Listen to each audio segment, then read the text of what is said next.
Welcome to Uncommon Knowledge. I'm Peter Robinson. Douglas Feith is a professor at Georgetown University and a visiting fellow at the Hoover Institution. From 2001 to 2005, he served as Undersecretary of Defense for Policy, reporting directly to the Secretary of Defense. Now Douglas Feith is the author of War and Decision: Inside the Pentagon at the Dawn of the War on Terrorism. And it's worth noting that every penny Dr. Feith makes from this book, he is donating to charities that support veterans and veterans' families. The decision to go to war. How was the decision made? In War and Decision, you note a number of the critics' assertions, really accusations, that in some quarters have by now acquired the weight of accepted fact.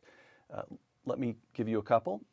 You reply, quote, and I'm quoting your characterizations of these, quote, critics have argued that U.S. officials manipulated intelligence to persuade the public to support the war, close quote. That's the way you put it in War and Decision. The colloquial version, as you know, is Bush lied, people died. Your response? It's a very widely believed charge, but it's not true. I think the record makes it quite clear that the key elements of the rationale for the war were believed by administration officials. And even the famous error about whether we would find chemical and biological weapon stockpiles in Iraq, that was the intelligence community's assessment. The intelligence did not change from the Clinton years to the Bush years. I think that when Secretary Powell presented that to the UN, he was sincere, he believed it. All right, so the CIA believed it under Bill Clinton. The CIA believed that Saddam Hussein had or could quickly acquire weapons of mass destruction under President Bush, correct? Yes. The British intelligence services believe the same, correct? Yes. The French intelligence services believe the same. Yeah, I don't think there was a single serious intelligence service in the world that dissented from that, or the United Nations. I mean, this was a pretty universally held view.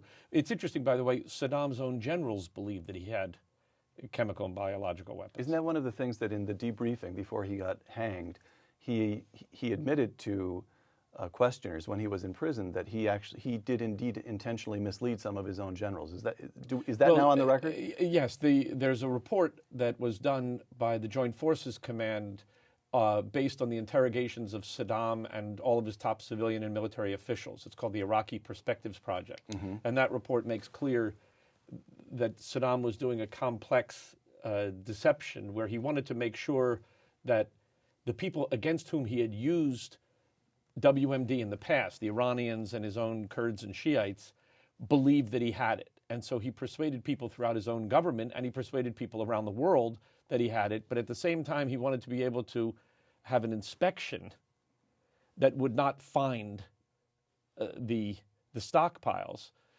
so that he could eventually get out from under the UN sanctions, which were crumbling at the beginning of the Bush administration. From War and Decision, quote, President Bush and his hawkish advisors came into office intent on launching a war against Iraq. They wanted to go to war before 9/11.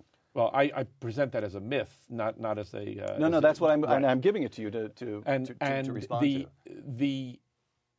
What the record shows is that the administration inherited a major Iraq problem from the Clinton administration. And there were debates in the first months of the Bush administration about what to do given that the UN containment strategy was crumbling. And there was a lot of consideration given to various means short of war to handle the Iraq problem. No decision was made on a new Iraq policy when 9/11 occurred. And then the entire issue of Iraq, along with problems in Iran, North Korea, and elsewhere, was re-examined in light of the 9/11 attack. But you say inherited an Iraq problem from the Clinton administration. Really, isn't it accurate to say there was an Iraq problem dating from the administration of George H.W. Bush? Absolutely. That is to say, Saddam Hussein flouted the agreements that ended the first Gulf War. He began flouting those from the get-go, and by the time 9/11 occurred, he'd been doing so. He'd been violating the no-fly zone and firing on American aircraft for a decade, right? Well, the firing on the firing on the aircraft, the British and American aircraft that were patrolling the no-fly zones came more at the end of the 90s. I see. All right. But no, I was not suggesting that it was a problem created by the Clinton administration. But it was well recognized. It went back, as you rightly said, to the Bush Senior administration. There had been a problem for a dozen years by the time we went to war in 2003. There had been a problem for a dozen years that Saddam was defying the ceasefire arrangements that were put in place after Desert Storm. Right. Now, you mentioned several times, just to close out this segment, you mentioned several times the record shows. One of the things that's remarkable about War and Decision is that you have got lots of documents here, and furthermore, I want to let you give the website, even more documents you have available on the web at... It's waranddecision.com. Waranddecision.com. So people who want to see the documents, memoranda that the Secretary of Defense, the Secretary of State, the President himself were looking at, the decisions on which they were basing their decisions, you've got a lot of this stuff and have now forced it out into the public, readily available. Yes. What I did is the book has about 100 pages of footnotes and all of the endnotes, and all of the endnotes are on this website, and people can easily access the underlying documents by just clicking on links. All right. 2 blunders, War and Decision. I'm quoting you to yourself. Quote, "The problems we have faced in this war were aggravated by shortcomings of policy and performance. 2 mistaken decisions were of greatest importance," close quote. Let's discuss each. Mistake number 1, the failure to provide for adequate security force after the fall of Saddam. "It was clear," you write, and again I'm quoting you, "that a sizable force would be required to establish law and order," close quote, and that there were only 2 possible sources for these large forces: the armed forces of the United States or the Iraqi military. As to the United States, again I'm quoting you, Abizaid, the general on the ground, Myers, the chairman of the Joint Chiefs back in the Pentagon, and Rumsfeld, Secretary of Defense, did not support bringing in more U.S. troops. And as to the Iraqi military, it was a principle with Paul Bremer, who was, what was his title? He was the head of the Coalition Provisional Authority. Okay. That the Iraqi army should not have responsibility for internal security. All right. Explain that impasse.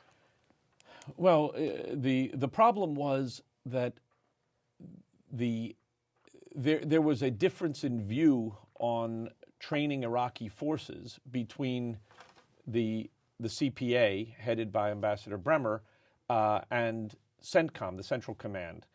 And the Central Command commander, General Abizaid, was stressing that he wanted to keep the U.S. footprint light.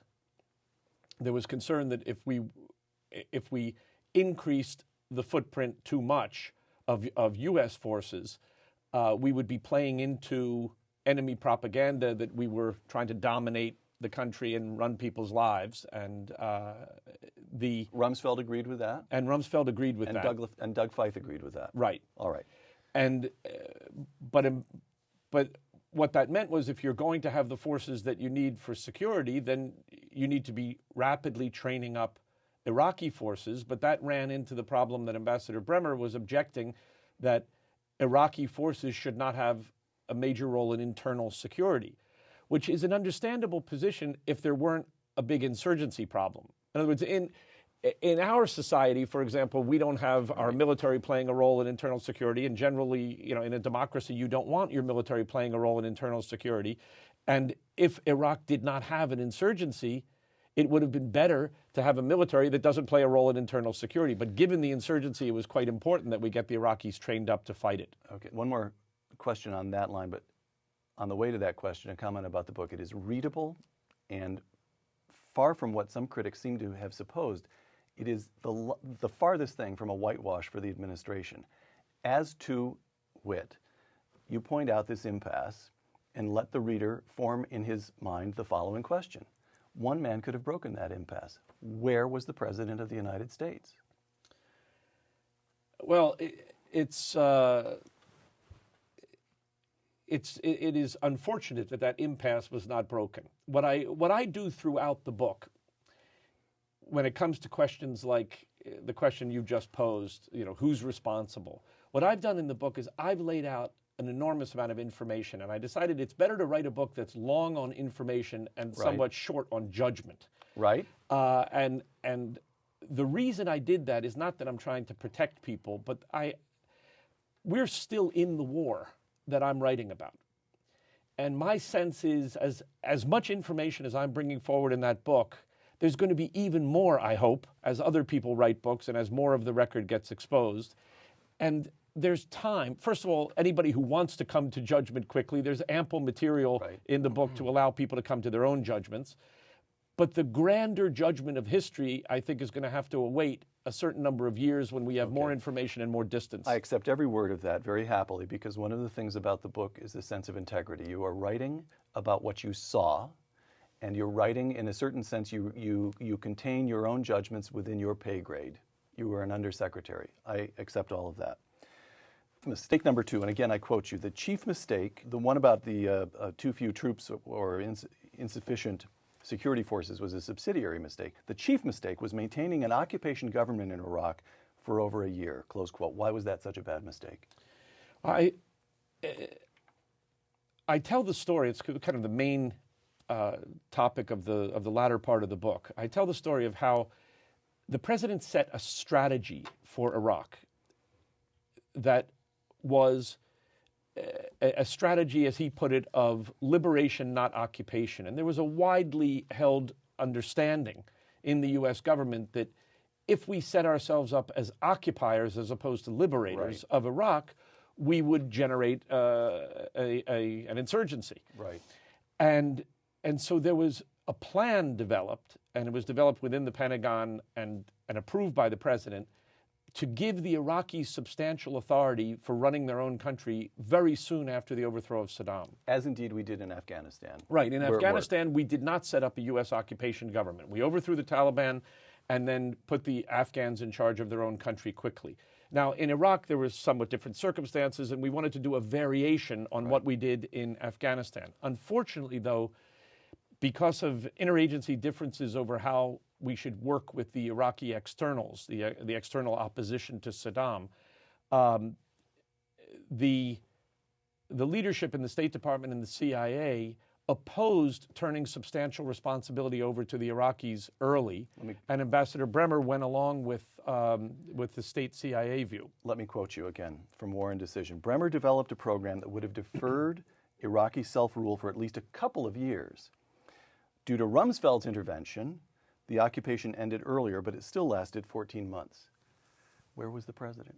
I have to ask again. Give me at least your provisional historical judgment. Where was the president of the United States? Again, an impasse that needs to be broken. Well, one of the problems was that Rumsfeld finally wrestles Bremer to the ground, but where's the chief executive? Well, the president endorsed the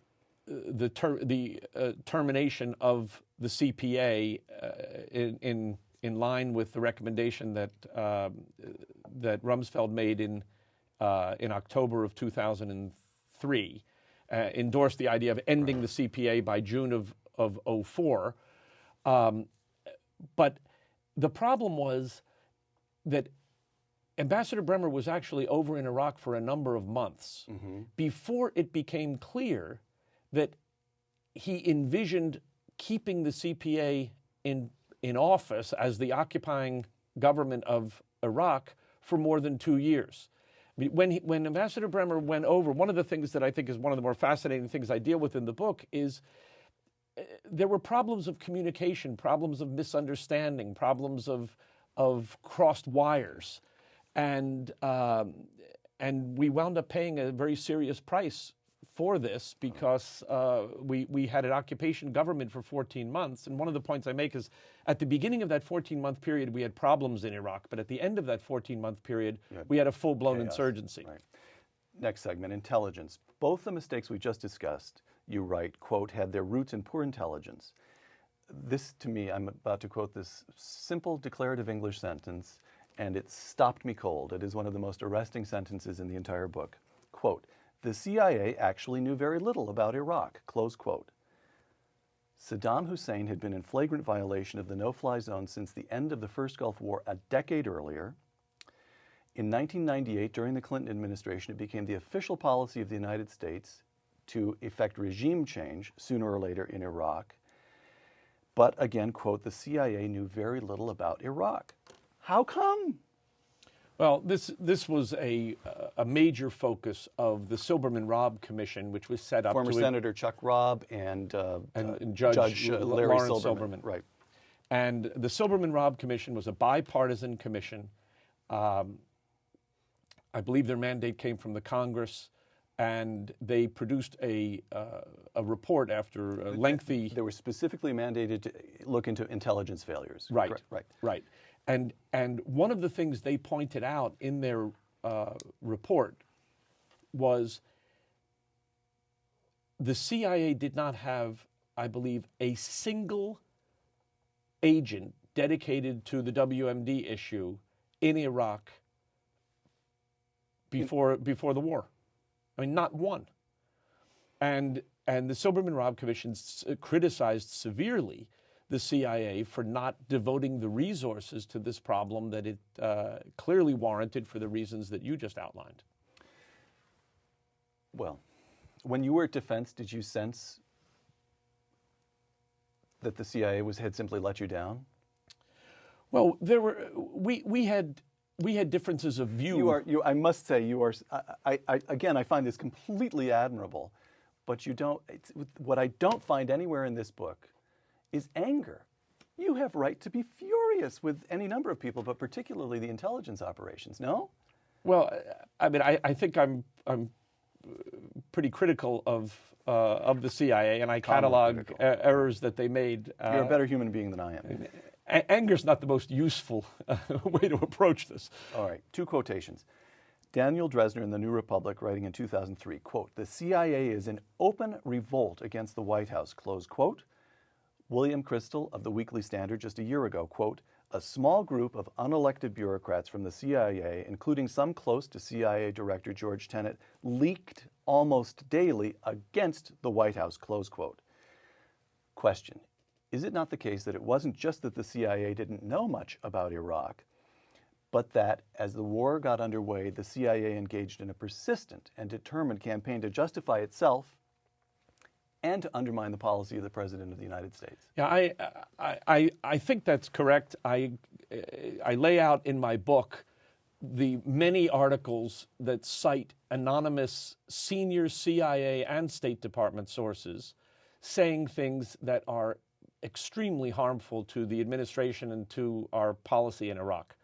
And I mean, it appears that the leadership, certainly in the State Department, and I don't know exactly who was doing it in the CIA, but the press reports kept citing senior intelligence officials, were campaigning in the press against the president's policies. And one of the main criticisms that I make in the book is that if there were people who really wanted to be voices of caution and reluctance, it would have been much more constructive and proper and honorable if they had made arguments in the Situation Room when the president was meeting with his National Security Council and explained that there were alternatives to the president's policies. Mm-hmm. They didn't do that, and the president wound up getting the worst of both worlds. He didn't get a vigorous debate in the National Security Council. Before his very eyes. Before his very eyes and before he made his decision. He didn't get a vigorous debate with an alternative strategy proposed by people who had a different view.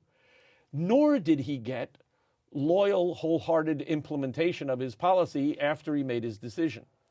And I think that vigorous debate is a very useful thing up to a point, and then you need teamwork to implement. Because after all, the president makes decisions, and he's the only one elected, and everybody should implement his policies if they can in good conscience, and if not, they should resign. The man who presided over the CIA's repeated shortcomings, George Tenet, appointed by Bill Clinton, continued by President Bush until George Tenet himself chose to step down in 2004, and later in 2004, President Bush awarded Tenet the Presidential Medal of Freedom.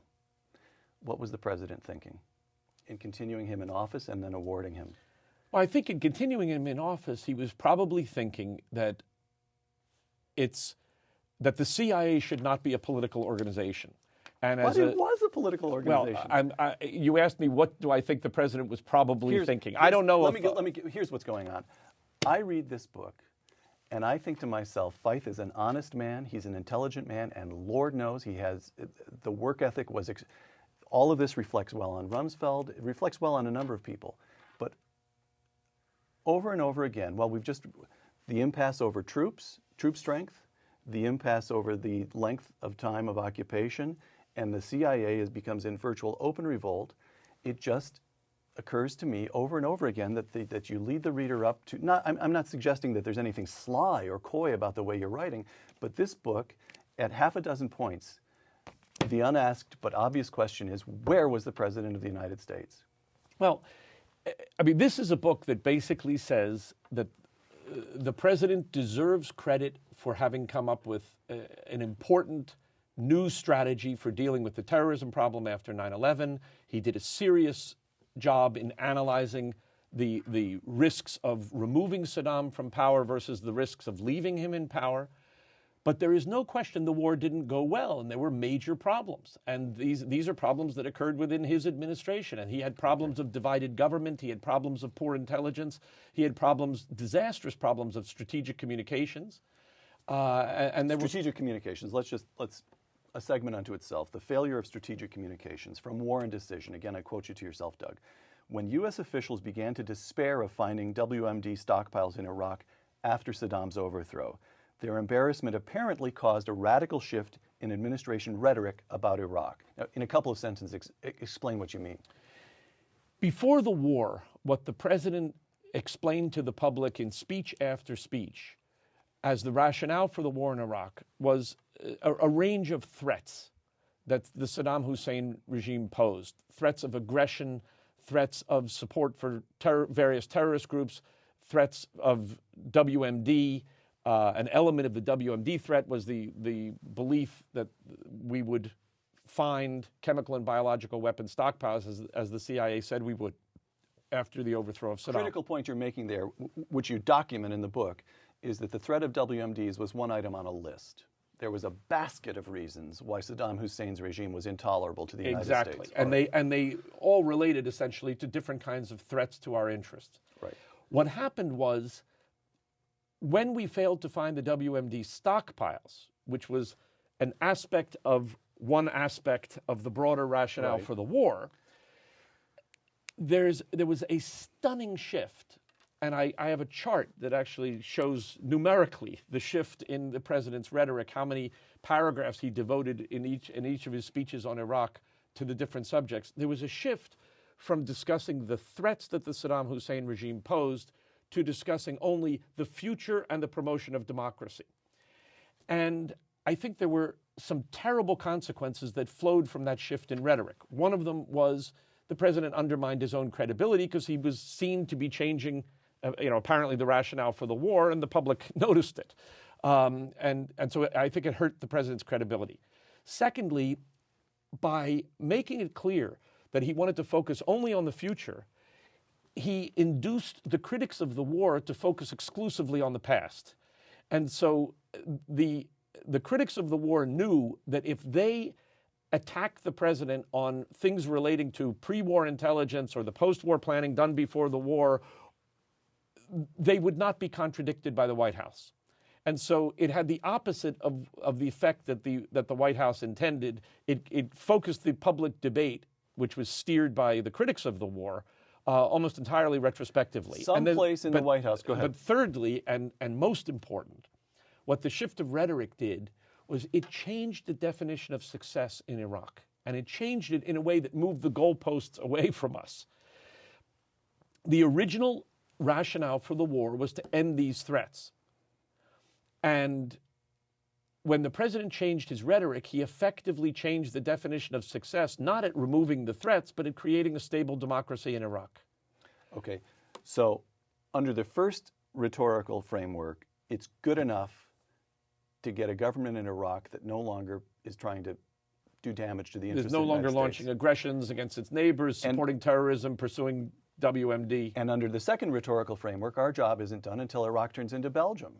Peaceful, democratic, everyone making chocolates. And given the fact that the war went badly and was bloodier than we had hoped and costlier than we had hoped and more protracted than we had hoped, when a lot of people in America and elsewhere looked at this newly stated goal of stable democracy in Iraq, they said, why is that worth our while to continue to invest It both implied a longer and deeper involvement in Iraq and a more tenuous relationship to the security of the United States. Right. Okay, let me read to you from President Bush's second inaugural address. Excerpt. From the day of our founding, we have proclaimed that every man and woman on this earth has rights and dignity and matchless value because they bear the image of the maker of heaven and earth. Advancing these ideals is the mission that created our nation. Now it is the urgent requirement of our nation's security and the calling of our time, close quote. Advancing ideals. Did that statement help or hinder our effort in Iraq?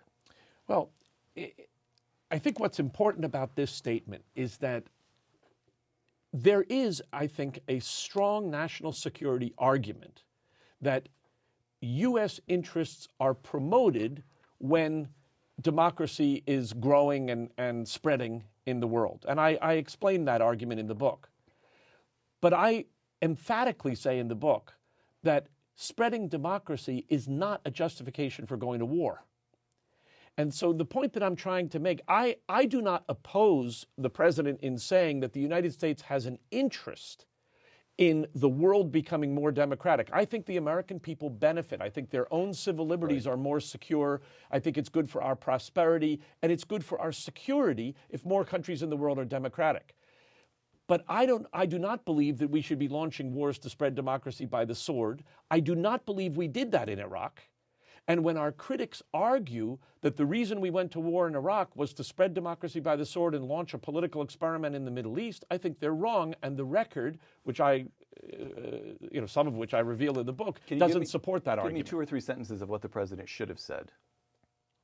Well, I think the president should have kept the focus. The argument was right, but the tone was wrong, wasn't it? It was too airy-fairy to fit the actual circumstances of a very dangerous, bloody war. Well, right? I don't think he was specifically talking about Iraq here. He was talking more broadly about the American interest in promoting democracy, which is fine. But I think he should also have reminded the American people why we went to war in Iraq. And the basic point is we went to war in Iraq to remove a set of threats. Once we removed the Saddam Hussein regime, it was clear that we were going to have to put some government in its place. And it was clear that we were going to try to encourage the Iraqis to build democratic institutions. But that is not the reason that we went to war. We didn't go to war because we wanted to bring democracy to the Iraqi people. Where we stand now. In October 2003, Defense Secretary Rumsfeld wrote a memo to you and several others in which he asked a number of very pertinent questions. The memo caused a little bit of a sensation in the press when it was leaked. I myself thought, I'm very happy to see the Secretary of Defense asking such questions. In War and Decision, you explain how you answered Rumsfeld's questions at the time. I want to know how you'd answer them now. So let me quote from that couple of questions that the Secretary of Defense put to you 5 years ago. Quote, is DOD, the Department of Defense, changing fast enough to deal with the new 21st century security environment? Is the United States government changing fast enough? When you ask a question like that, the answer has to be no. There are numerous changes that the United States government should make if we're going to deal with national security problems around the world. We have a structure in the U.S. government that was created in the 18th century. Right. And we essentially have a Department of Diplomacy, we have a Department of War, we have a Department of Money, and we have our intelligence agencies. They're all in separate offices. Mm-hmm. None of the major problems we have in the world are purely diplomatic, military, intelligence, or financial. And that's why the concept of national security got invented after World War II. And the National Security Council got invented because the idea was the nature of the problems of the world required these things to fit together, and the president needs to look at multiple tools to handle these problems. That's even more so now. We're not structured right to handle the problems that we have. It's not easy to restructure the U.S. government. It relates to, you've got constitutional considerations, you've got to revise the way Congress does business. These are very difficult problems. I think that the Secretary Rumsfeld was doing a service by calling attention to this, but when he asks the question, are we adapting quickly enough, the answer has to be no. All right. Quote, today we lack, this is Rumsfeld again, today we lack metrics to know if we are winning or losing the global war on terror. Absolutely basic point. Are we capturing, killing, or deterring and dissuading more terrorists every day than the madrasas and the radical clerics are recruiting, training, and deploying against us? Close quote. How do you answer that question today? Well, one of the consequences of this memo was we developed a strategy that ultimately got incorporated into what was called the National Military Strategic Plan for the War on Terrorism. And the Joint Staff, the staff that works for the chairman of the Joint Chiefs of Staff, then developed a system of metrics to try to measure elements of our work in the war. And that's a useful exercise. Ultimately, though, part of the problem with metrics is you don't always have the data to be able to conclusively answer a question like that. That doesn't mean it's not helpful to pose the question. It just means you pose the question with an understanding that your data are never going to be adequate. What I would say in the big picture is what we have seen in very recent days, in the report, for example, of the CIA director, Hayden last week, about the status of al-Qaeda in Iraq, where he was saying that they've been severely set back. What we're seeing is that al-Qaeda actually has been repudiated by not just the Shiite Arabs in Iraq, but by the Sunni Arabs.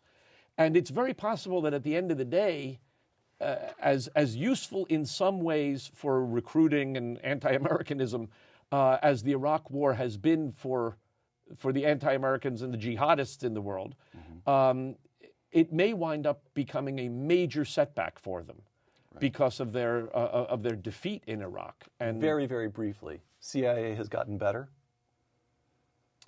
I've been out of the government for the last 2.5 years. If they've gotten better, I don't know it. I know that they... But you just quoted the CIA's report.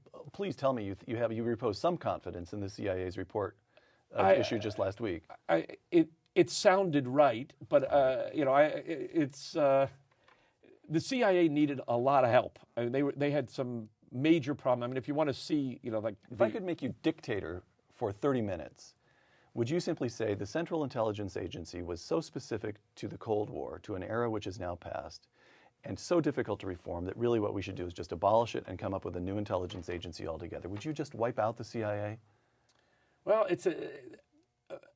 if I were in charge of this, that is a suggestion I would take very seriously. I don't know definitively that it's the right answer, but it's a serious question to ask, because the CIA has made it's just made terrible errors and missed major phenomena in the world over recent decades. All right.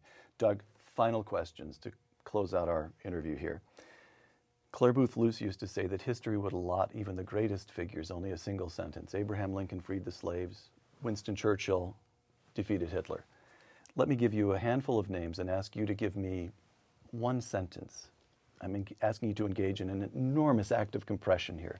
One sentence on each. Donald Rumsfeld.